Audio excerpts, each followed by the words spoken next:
Hello, good evening. இப்போ நம்ம என்ன பண்ண பார்க்க போகிறோம் அப்படின்னு சொன்னால், 6th தேர்ட் டேர்முடைய யூனிட் 3 இதோடு முடிய போகுது. ஓகேவா? ஃபர்ஸ்ட் லெசன் பார்க்க போகிறோம். ஆசிய ஜோதி. தலை சிறந்த பண்பு எது அப்படின்னா இரக்கம். தலை சிறந்த பண்பு இரக்கம். இது ஜஸ்ட் பார்த்துக்கோங்க. சரி, அந்த நுழையும் முன் அதில் இருக்கக்கூடியது தான் அந்த ஃபஸ்ட்டு 2 கொஸ்டின். மனித குலத்தை வாழ வைப்பது எதுனா சான்றோர் போற்றும் உயிரிரக்கம். மனித குலத்தை வாழ வைப்பது எது? சான்றோர் போற்றும் உயிரிரக்கம். பிம்பிசார மன்னனின் யாகத்துக்காக கொண்டு செல்லப்பட்டவை எது? ஆடுகள். பிம்பிசார மன்னனின் யாகத்துக்காக கொண்டு செல்லப்பட்டவை எது? ஆடுகள். அதனுடைய பாடல் பார்க்கலாமா? நின்றவர் கண்டு நடுங்கினாரே அப்படின்னு தொடங்கக்கூடிய பாடல் வந்து யாருடையது? கவிமணி தேசிக விநாயகனார். வாழும் உயிரை வாங்கிவிடில் எவருக்கும் எளிதாகும், யாரும் விரும்புவது இன்னுயிராம். ஒரு உயிரை வாங்கி விடுறது ரொம்ப ஈஸி தான், ஆனால் இந்த வாழ வைக்கிறது தான் கஷ்டம். அதை தான் சொல்ல வராங்க. யாரும் விரும்புவது இன்னுயிராம், 1000 பாவங்கள் செய்வதெல்லாம் ஏழை ஆட்டின் தலையோடு அகன்றிடுமோ. நம்ம எத்தனை பாவங்கள் செய்தாலும் நம்ம ஆட்டுக்கு தலையை வெட்டி பழி செலுத்தினோடனே போயிருமா? போகாது. அதை தான் இங்கே சொல்ல வராங்க. அகன்றிடுமோ. ஸோ புத்தியை விட்டு பிழையும் ஐயா, உங்கள் புத்தியை வச்சு நீங்கள் வாழுங்க அப்படின்னு சொன்னது யாருன்னா ஆசிய ஜோதி என்ற இதில் கவிமணி தேசிக விநாயகம் பிள்ளை அவங்க சொல்லியிருக்கிறாங்க. சரியா? நின்றவர் கண்டு நடுங்கினாரே, வாழும் உயிரை வாங்கிவிடில் எவருக்கும் எளிதாகும், யாரும் விரும்புவது இன்னுயிராம், 1000 பாவங்கள் செய்வதெல்லாம் ஏழை ஆட்டின் தலையோடு அகன்றிடுமோ, புத்தியை விட்டு பிழையுமையா. இந்த வரிகளுக்கு சொந்தக்காரர் யாரு? கவிமணி. அஞ்சினர் பயந்தனர். அஞ்சினர் பயந்தனர். முற்றும் முழுவதும். முற்றும் முழுவதும். மாரி மழை. மாரி மழை. கருணை இரக்கம். வீழும் விழும். கும்பி வயறு. இது ஏற்கனவே கேட்ட கொஸ்டின். கும்பின பொருள் என்ன? வயிறு. ஆகாது முடியாது. பூதலம் பூமி. பூதலம் பூமி. நீள் நிலம் பரந்த உலகம். இதெல்லாம் பார்த்து வச்சுக்கணும். பரந்த உலகமா அகன்ற உலகமானு கேட்பாங்க. அப்போ நீள் நிலம்னா என்னது? பரந்த உலகம். இடையில ஏதாவது வாய்ஸ் கேட்டுனா தப்பாக நினச்சிக்காதுங்க. ஏன்னா இந்த குழந்தைகள் வந்து வெளியே விளையாடிட்டு இருக்காங்க, இல்லை ஏதாவது பேசிகிட்டு இருப்பாங்க. சரியா?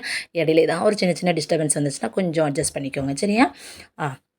நெக்ஸ்ட்டு பார்த்தீங்கன்னா, நேர்மையான வாழ்வு வாழ்பவர், எல்லா உயிர்கள் மீதும் இரக்கம் கொள்பவர். அப்போ எல்லா உயிர்கள் மீதும் இரக்கம் கொள்பவர் யார்? நேர்மையான வாழ்வு வாழ்பவர். 36 ஆண்டு பள்ளி ஆசிரியராக பணியாற்றியவர் யார்? தேசிக விநாயகனார். அப்போ தேசிக விநாயகனார் எத்தனை ஆண்டு பள்ளி ஆசிரியராக பணியாற்றியவர்? 36 ஆண்டு. இது ஆல்ரெடி கேட்ட கொஸ்டின். நெக்ஸ்ட்டு, இந்த ஆசிய ஜோதி வந்து ஆங்கிலத்தில் எட்வின் அர்னால்ட் என்பவர் எழுதிய லைட் ஆஃப் ஏஷியா என்ற நூலினுடைய ஒரு தழுவல் தான். ஓகேவா? அதை அப்படியே கம்ப்ளீட்டாக மொழிபெயர்க்கலை. அதை படிச்சுட்டு அதுலேருந்து எழுதியிருப்பாங்க இல்லையா, அதுதான் வந்து தழுவல். சரியா? இப்போ ஆசிய ஜோதி எட்வின் அர்னால்ட் எழுதிய லைட் ஆஃப் ஏஷியா என்ற நூலினுடைய தழுவல். இந்த ஆசிய ஜோதி யாருடைய வரலாற்றை கூறுது அப்படின்னு சொன்னால் புத்தரின் வரலாறை கூறுகிறது. ஆசிய ஜோதி யாருடைய வரலாறை கூறுகிறது? புத்தரின் வரலாறை கூறுகிறது. புக் பேக்கில் உள்ளது பார்க்கலாம். ஒருவர் செய்யக்கூடாதது எது? தீவினை. ஒருவர் செய்யக்கூடாதது எது? தீவினை. எளிதாகும். எளிது கூட்டல் ஆகும். பாலை எல்லாம். பாலை கூட்டல் எல்லாம். இனிமை கூட்டல் உயிர். இன்னுயிர்.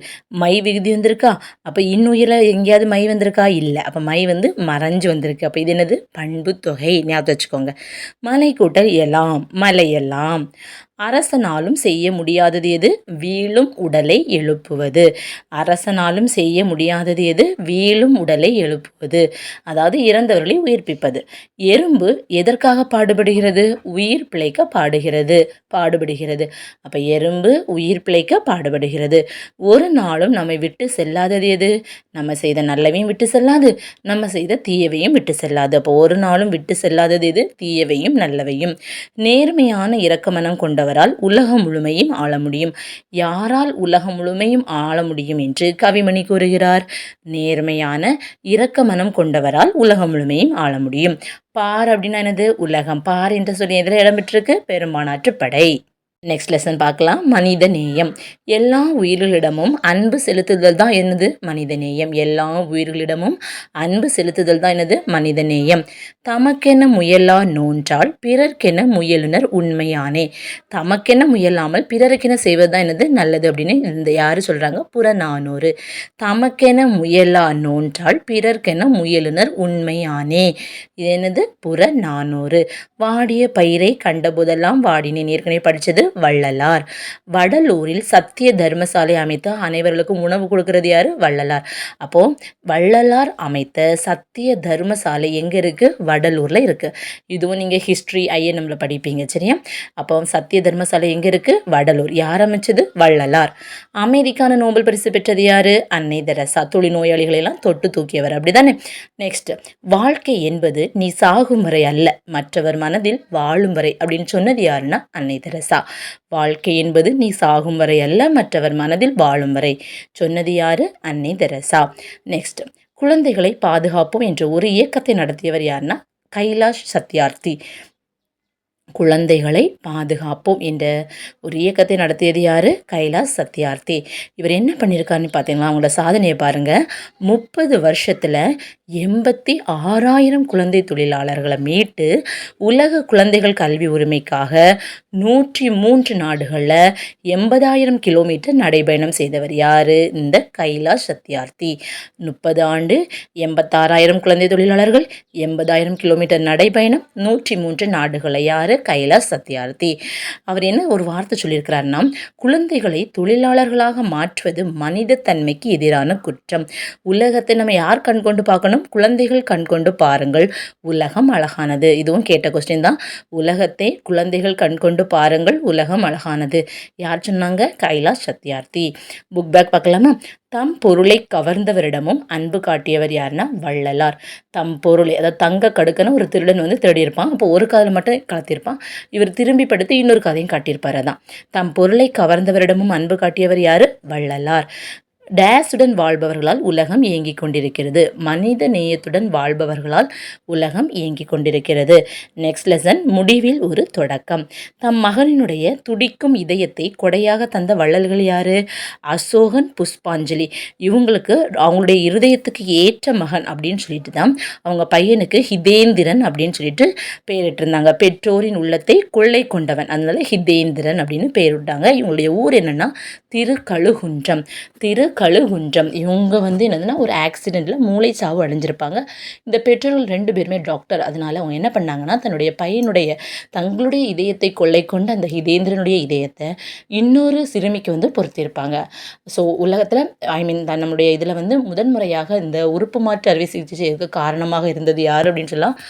இதயத்தை கொடுத்தது யார் அப்படின்னு சொன்னால் இந்த அசோகன், புஷ்பாஞ்சலி இந்த தம்பதியினர் தான் தன்னுடைய மகனின் இதயத்தை வந்து கொடுத்தது. நெக்ஸ்ட் பார்த்தீங்கன்னா இலக்கணம், அணி இலக்கணம். தமது கருத்தை சுவையோடு சொல்வதற்கு உதவுவது எது? அணி. தமது கருத்தை சுவையோடு சொல்வதற்கு உதவுவது அணி. கருத்துக்களை சுவைப்பட கூறுவது எது? அணி. ஒரு பொருளினுடைய இயல்பை உள்ளது உள்ளபடியே அப்படி அழகுடன் கூறுவது தான் என்னன்னா இயல்பு நவிற்சி அணி. இயல்பாக உள்ளது இயல்பாக கூறுவது இயல்பு நவிற்சி அணி. அதுக்கு இன்னொரு பேர் இருக்கு, தன்மை நவிற்சி அணி. இயல்பு நவிற்சி அணிக்கு இன்னொரு பேர் என்ன? தன்மை நவிற்சி அணி. தோட்டத்தில் மேயுது வெள்ளை பசு, நன்றாய் குடிக்குது கன்றுக்குட்டி. இது இயல்பாக உள்ளது, அப்படிதானே? வெள்ளை பசு மேயுது, அது நல்லா குடிக்குது, பால் குடிக்குது, என்னது? கன்றுக்குட்டி. அப்போ இது என்னது? இயல்பு நவிற்சி அணி. ஆனால் ஆப்ஷனில் இயல்பு நவிற்சி கொடுத்துருக்க மாட்டாங்க, தன்மை நவிற்சி அணின்னு கொடுத்துருப்பாங்க. சரி, இது எழுதினது யாரு? கவிமணி. தோட்டத்தில் மேயுது வெள்ளை பசு, நன்றாய் குடிக்குது கன்றுக்குட்டி. எழுதினது யாரு? கவிமணி. அடுத்தது, ஒரு பொருளின் இயல்பை ரொம்ப மிகைப்படுத்தி அழகுடன் கூறுவது என்னன்னா உயர்வு நவிற்சி அணி. ஒரு பொருளின் இயல்பை மிகைப்படுத்தி அழகுடன் கூறுவது உயர்வு நவிற்சி அணி. குளிர், எடுத்துக்காட்டு பாருங்க. குளிர் நீரில் குளித்தால் கூதல் அடிக்கும் என்று பாதாள கங்கையை பாடி அழைத்தார் உன் தாத்தா. அதாவது குளிர் நீரில் குளிச்சா ரொம்ப நடுங்கும் அப்படின்னு சொல்லிட்டு கீழிருந்து பாதாள கங்கையை என்னது அவங்க தாத்தா கூட்டிகிட்டு இருந்தாங்களாம். அப்படி பண்ண முடியுமா? இல்லை இல்லையா? ரொம்ப உயர்வாக அவங்க தாத்தாவை பற்றி சொல்லியிருக்கிறாங்க. அப்போ இது என்னது? உயர்வு நவிற்சி அணி. ஓகே தானே? இவ்வளோதான். அணினா மீனிங் என்ன? அழகு. அணினா என்னது? அழகு. அணிகலனையும் மீனிங் வரும். Next Tamil to English. மனிதநேயம் ஹியூமனிட்டி, மனிதநேயம் ஹியூமனிட்டி. கருணை மெர்சி, கருணை மெர்சி. உறுப்பு மாற்று அறுவை சிகிச்சை டிரான்ஸ்பிளான்டேஷன், டிரான்ஸ்பிளான்டேஷன். சரக்குந்து லாரி, சரக்குந்து லாரி. இவ்வளோதான். இதோடு 6th third term கம்ப்ளீட்டாக முடிஞ்சாச்சு. ஸோ நம்ம 6th முடிச்சாச்சு நேயோடி, சரியா? ஒரு 4 நாளில் நம்ம 6th தமிழ் கம்ப்ளீட்டாக முடிச்சிட்டோம். ஸோ இதே மாதிரி நம்ம படிச்சுட்டே இருந்தோம்னா வித்தின் 16 daysக்குள்ளே தமிழை முடிச்சுட்டு அதுக்கு அடுத்தது மேக்ஸ் கொடுக்கக்கூடிய இம்பார்ட்டன்ஸ், பாலிட்டி, இதெல்லாம் நம்ம பார்க்கலாம், சரியா? ஸோ தொடர்ந்து ஃபாலோ பண்ணுங்கள், சப்போர்ட் பண்ணுங்கள். தேங்க்யூ.